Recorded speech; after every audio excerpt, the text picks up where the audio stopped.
It wasn't just Cypher. Back in the Caribbean, every eye in the world was turned on us. A private army, just a bunch of guys with guns, in possession of a nuke?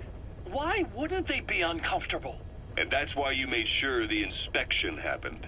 Well, I thought our best move was to prove to the UN through the IAEA that we had no nuke. Of course, I was against us having it in the first place, but that was Snake's decision. The boss wasn't responsible.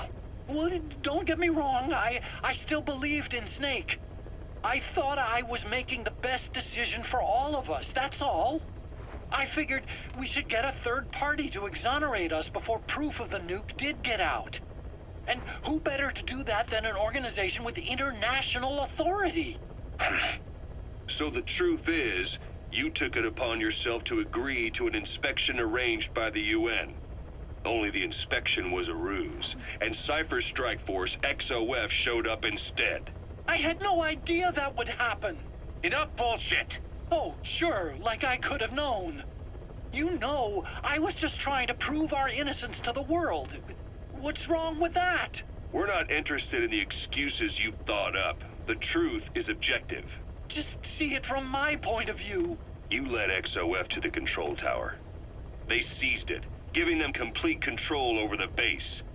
Moments later, they detonated C4 on the strut legs. Anyone who'd managed to survive was hunted down by the assault force and their choppers. You can't believe I did that on purpose. That was the end of Mother Base. But it wasn't the end for you. How can you... Look, think about it. I lost something too. I built Zeke and it got buried underwater. I am a victim. That raises the big questions. Why were you the only one spared? You got away without a scratch. Why did Strangelove leave the base on the eve of the inspection? You two were close. Strangelove? And how did you manage to build something that surpasses Zeke in every way? Because you did everything they told you. You're the only one who didn't lose a thing. That is the truth. I was taken away against my will. Skullface forced me to do his research these past 9 years. He used me. I lost 9 years. 9 years. We all lost 9 years. It wasn't just you.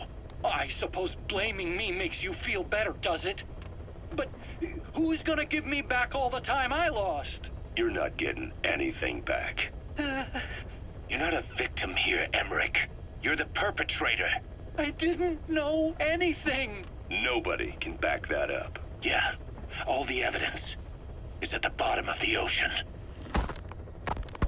You know the hardest man to break. The type who's fooling himself.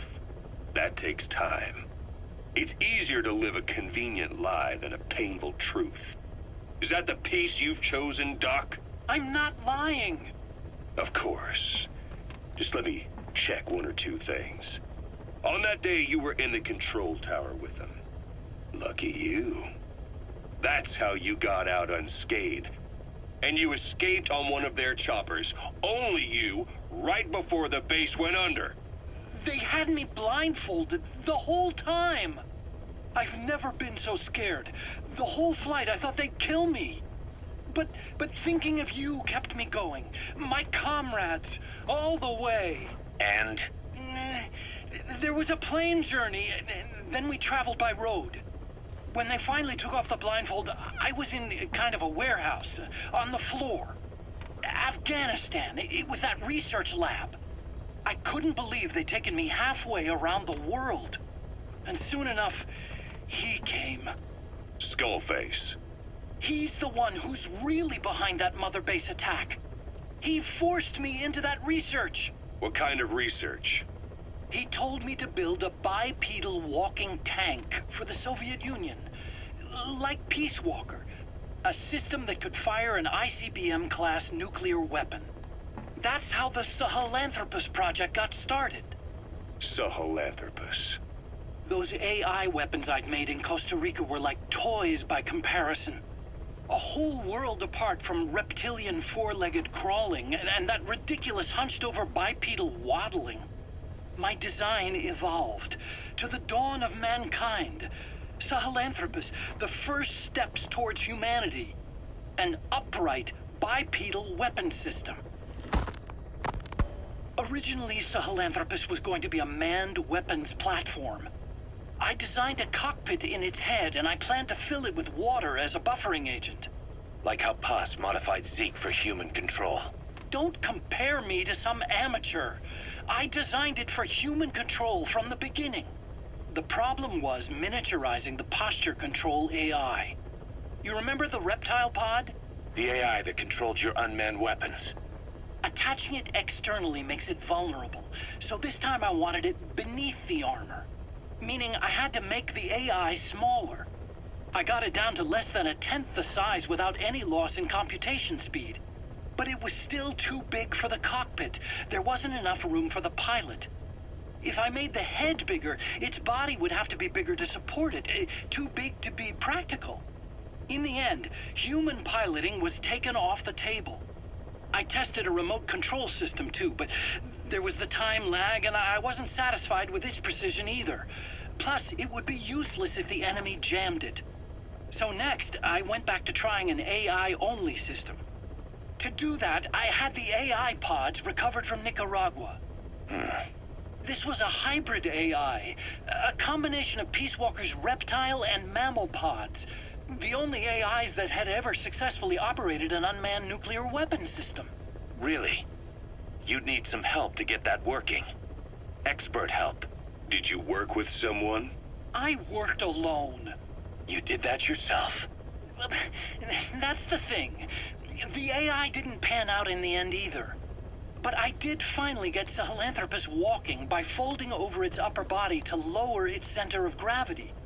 The first upright bipedal locomotive weapon system in the history of mankind. I guess, technically it falls into the anthropoid ape category. I don't see the benefit of having it stand taller. On terrain with significant differences in elevation like Afghanistan, you need a body that's vertically adaptable. That also lets it attack from long range while using mountain ridges for cover. So, making it walk upright was the most important factor in giving it superior height capability. As the name suggests, that was the whole point of Sahelanthropus. But I was being pushed for results. Having the AI mounted externally would have been the fastest way to get it working. I just needed more data so it could maintain its balance. But Skullface refused to wait. He dismissed the idea of AI control and took Sahelanthropus away from me before I could finish it. But it was walking when it came after you. That's just it. I don't understand how Skullface got it to move upright, without a pilot or an AI. And walking at that speed, too. It's beyond anything I could have imagined. This is like the Wright brothers making it to the moon. I'm just as clueless as you are.